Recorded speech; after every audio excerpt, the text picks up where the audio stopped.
Всем еще раз доброй ночи.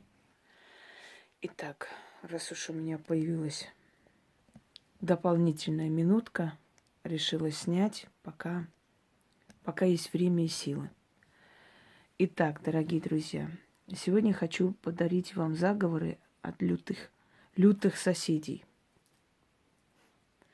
Вообще с соседями, мой вам совет, не нужно завязывать близкие отношения. Почему? Потому что люди разные. Людям присуща зависть, ненависть, да и все что угодно. Любые человеческие чувства. И если вы живете рядом, неважно, в селе вы живете, в частном доме или в квартире, соседи – это, естественно, люди, которые живут или напротив вас, или забор в забор, или через забор.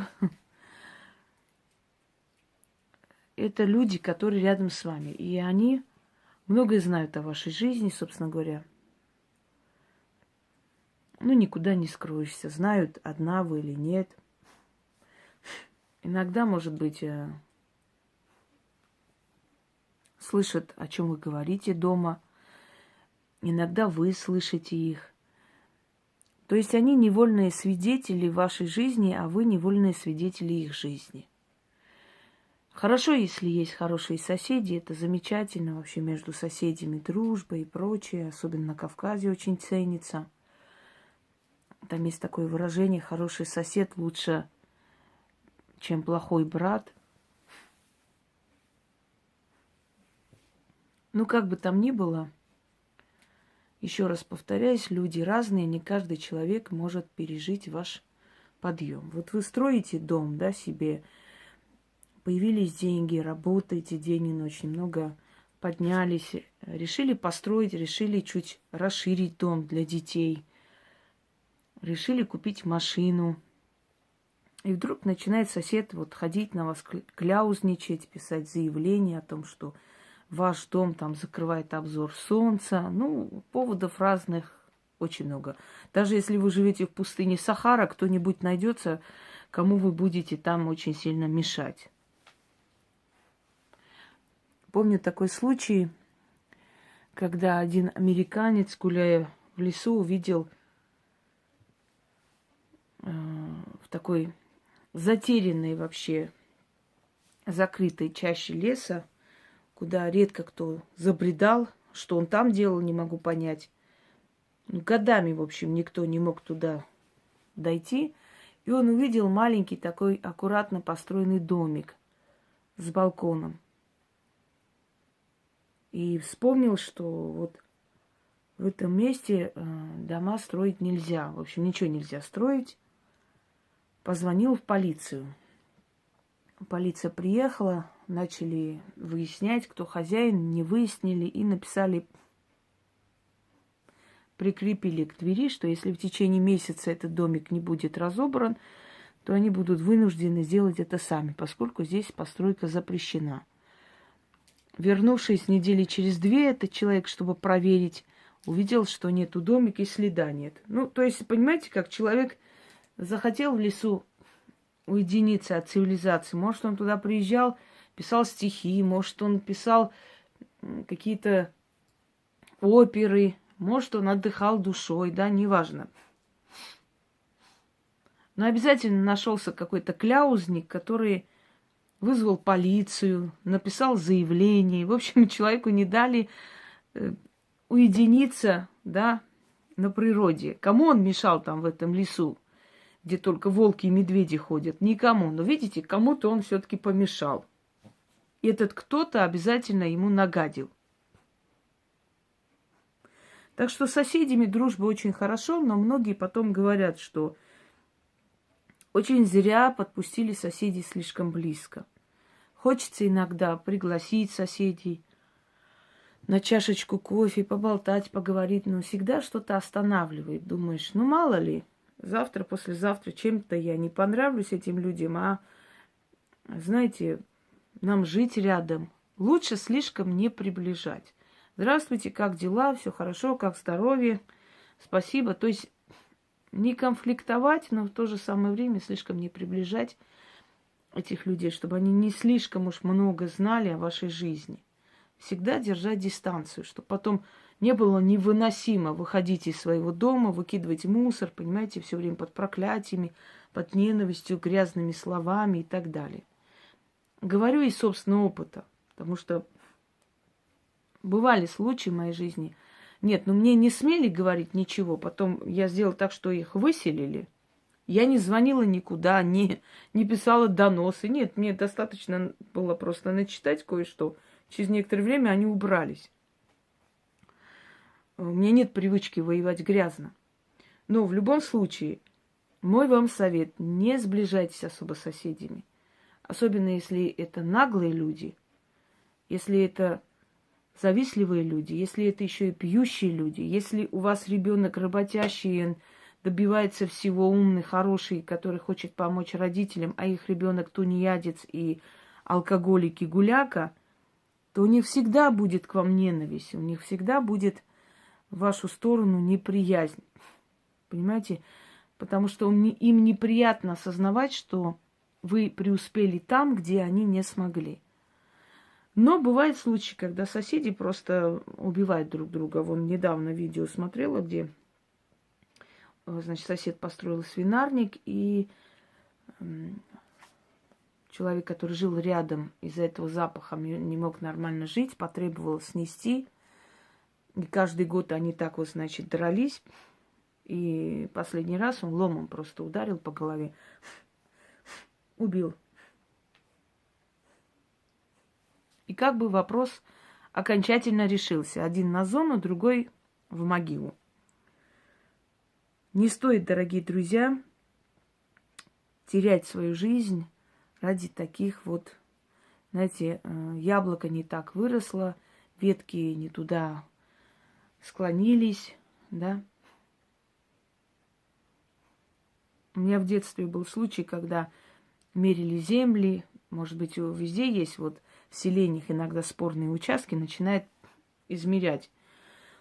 Там полметра сюда, полметра туда. У нас наши старшие никогда в жизни не конфликтовали с соседями. Ни моя бабушка, ни другая. Я просто знаю, они уступали. Я помню, когда соседи там предъявили претензии по поводу того, что орешник, в общем, растет на их территории. Мол, это наш орех. Мне отец по молодости, по горячности пошел спорить, и бабушка моя не пустила. Сказал, пусть будет им, пусть если им это счастье принесет, пускай будет им. И в тот же год, по-моему, в тот же год или через 2 года, сейчас точно не помню, у них там сын погиб, единственный. Не из-за орешника, поверьте мне, не из-за того, что мы там что-то пожелали, а потому что гнилые люди, они сами себя жрут. Люди завистливые, они очень несчастны по жизни. Они всегда найдут повод с кем-то поконфликтовать, на кого-то кинуться, кому-то что-то, кого-то обвинить в воровстве. Ты мою курицу украла, ты там не так посмотрела, ты что-то там порчи делаешь, ты что-то начитываешь. Есть подобные люди, для которых смысл жизни – это гадить, гадить, гадить другим. Иногда бывает, что уже просто сил нет, когда замучают проверками, когда приезжает каждый день милиция, участковый, когда завалили вас этими всеми жалобами, заявлениями, понимаете? И ты понимаешь, что просто у человека маразм и шизофрения, но при этом ничего делать не можешь. Когда человек специально включает музыку 12 ночи. Есть такие твари, которые музыку включают, всю громкость, сами идут ночевать к друзьям. Вот так мстят соседям, бабушкам, которые, например, может, замечание сделали, что вот в лифте плеваться нельзя. Вот он знает, что эта бабка больная, одинокая, да, включает музыку просто на всю громкость. закрывает двери и уезжает. Никто не имеет права взламывать двери. Ну, вызвали, милиция пришла, постучала, никого нет. Вот так доводят людей. Есть соседи, которые приведут собак, кошек, им пофигу. Тараканы везде ползают, везде моча, везде вонь, люди жить не могут, звонят. Наши власти же, знаете, какие шустрые, сразу работают же за 5 минут. Это надо 40 лет должно пройти, уже половина из них от инфаркта и инсульта поумирали, тогда только кто-то там шевельнется.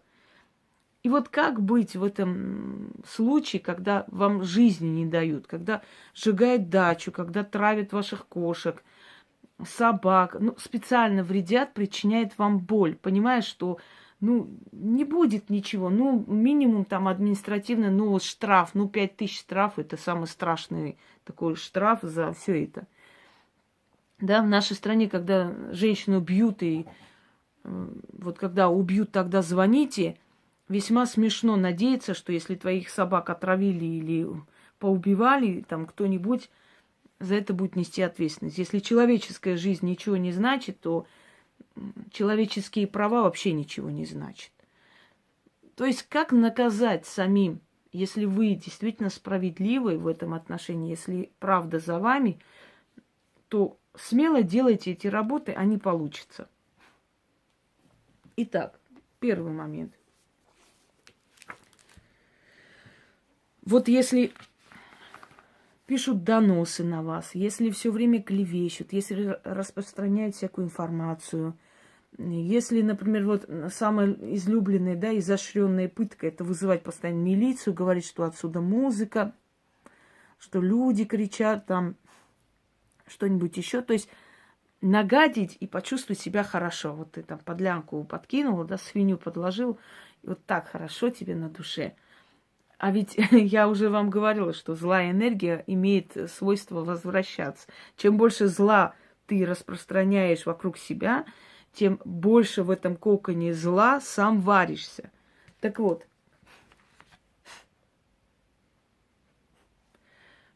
глядя на его дом, если у вас частный дом, с окна можете читать, либо по направлению его дверей, можете, стоя дома, читать просто по направлению, встать по ту сторону, где его двери. Представить этих людей и читать 6 раз. Лютый, гнилой доносчик, супостат. Что мне желаешь, вернется тебе во 100 крат. Стань столбом. Столб не видит, столб не слышит. И ты оглохни, ослепни, и меня 100-й дорогой обходи. Сам себя ешь, да с ума своди.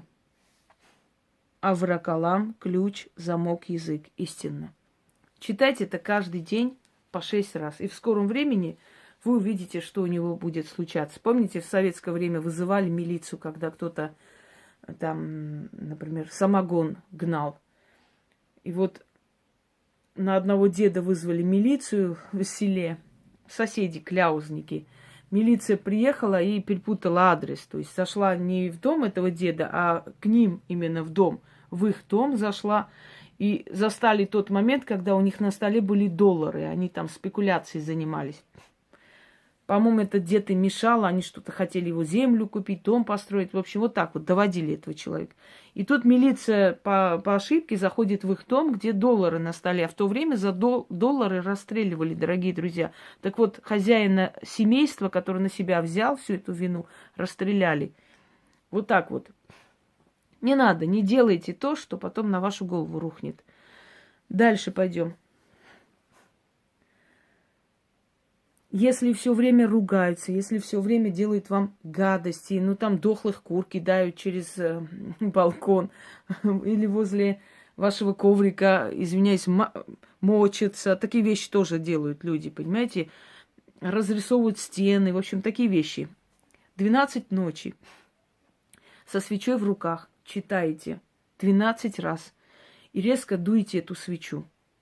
Потом эту свечу подкиньте возле дверей этих людей. Если боитесь скандала, то просто свечу оставьте на перекрестке. Но если возле двери оставите, эффект будет сильнее. Итак, Просто оставьте возле дверей, быстрее сработает, а так может сработать через 2-3 дня. То есть вот разница такая. Прошу тебя, темная сила, уйми лукавых, лживых клеветников. Зажми им губы и зубы. Закрой им очи. Путай их пути дороги. И да накажут их темные боги. Заклинаю. Дальше. Если люди делают просто вам гадость, вот вы уехали куда-то, они зашли, у вас что-то украли, знают, что вы не докажете. Или зашли, например, опять же, отравили собак, или разбили окна. Ну вот сделали гадость. Или вообще здесь делают, да, на площадке делают вам гадость. Доводят, специально музыку включают и так далее. Как наказать этих людей, чтобы они сами мучились? Находите сухую траву, любую, можете купить сухую траву, но чтобы это были ветки, а не перемолотые. Можете сорвать сухую траву, которая высохла, вон как раз осень. Черная нить и птичьи перья.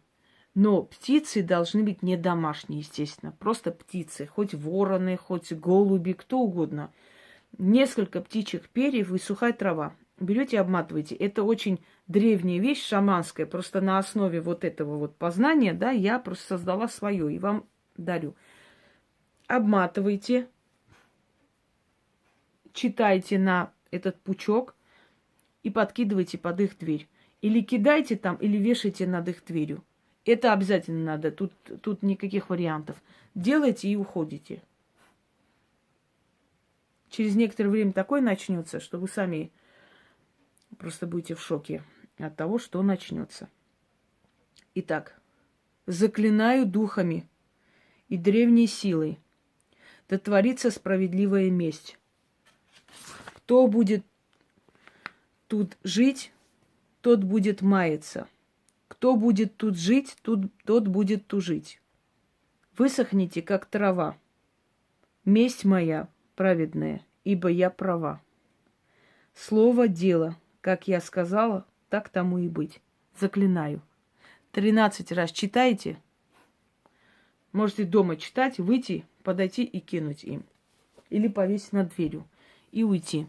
И уже не важно совершенно, они этот пучок там куда-нибудь денут, сожгут. Эффект не уйдет. 100%.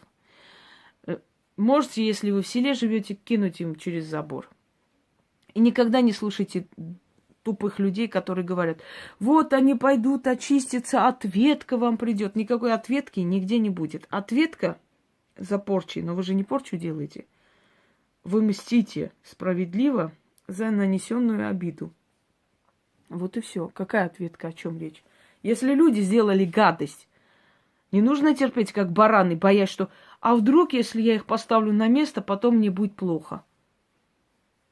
Твоей вины здесь нет.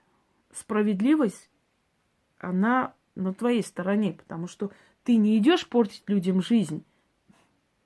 Ты ставишь их на место. Ты показываешь, что все дозволенности не будет. Сделали — получите. Где бы они ни ходили, что бы они ни снимали, поверьте мне, ничего вам не вернется, потому что вы не на ровном месте портите людям жизнь. Вы им возвращаете то, что они вам делают. Вот и все. Всегда настаивайте свое и свою справедливость. И спуску таким мерзким, наглым тварям никогда не давайте. Всем удачи!